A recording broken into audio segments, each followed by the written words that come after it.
Hi friends, இன்றைக்கி நம்ம என்ன வீடியோவில் பார்க்க போகிறோம்னா, ரீசெண்டாக எல்லோரும் கேள்விப்பட்டிருப்போம். இந்த மாதிரி வாஷிங் மிஷினில் யூஸ் பண்ணும்போது இந்த மாதிரி பால்ஸ்லாம் நிறைய பேர் கேள்விப்பட்டிருப்போம். அதை தான் நானும் காமிக்க போகிறேன். இது வந்துட்டு சிலிக்கானில் இருக்குது, அப்படியே வளையிற தன்மை உள்ளது. இது வந்துட்டு சிலிக்கானில் இருக்குது. இது வாஷிங் மிஷினில் மாட்டோம் அப்படின்ற மாதிரிலாம் கிடையாது. இதில் எதுலேயுமே மாட்டாது. அந்த ப்ரெஷ்ஷு மாதிரி இருக்கிறது மட்டும் நல்லா நம்மளுக்கு துவச்சி கொடுக்குற மாதிரி தான் இருக்குது. நல்லா ரொம்ப ஷார்ப்பாக இல்லாமல் நல்லா மீடியமாக தான் இருக்குது. ஆனால் வந்துட்டு துணிக்கு துணி ஒட்டாமல் வரும்னு சொல்லிட்டு கிடையாது.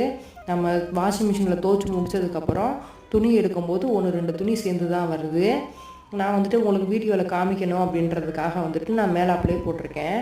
ஃபஸ்ட் லேயர் அந்த ஒரு 2 பால்ஸு, அதுக்கு மேலே கொஞ்சம் துணி, அதுக்கு மேலே பால்ஸு, அதுக்கு மேலே துணி, அப்படி போட்டு நீங்கள் துவைங்க. அப்போ தான் வந்துட்டு கொஞ்சமாச்சும் உங்களுக்கு ஒட்டாமல் வரும். இந்த வீடியோ உங்களுக்கு பிடிச்சிருக்குன்னு நினைக்கிறேன். பிடிச்சிருந்தா நம்ம சேனலை மறக்காமல் ஒரு சப்ஸ்கிரைப் மட்டும் பண்ணிவிடுங்க ஃப்ரெண்ட்ஸ்.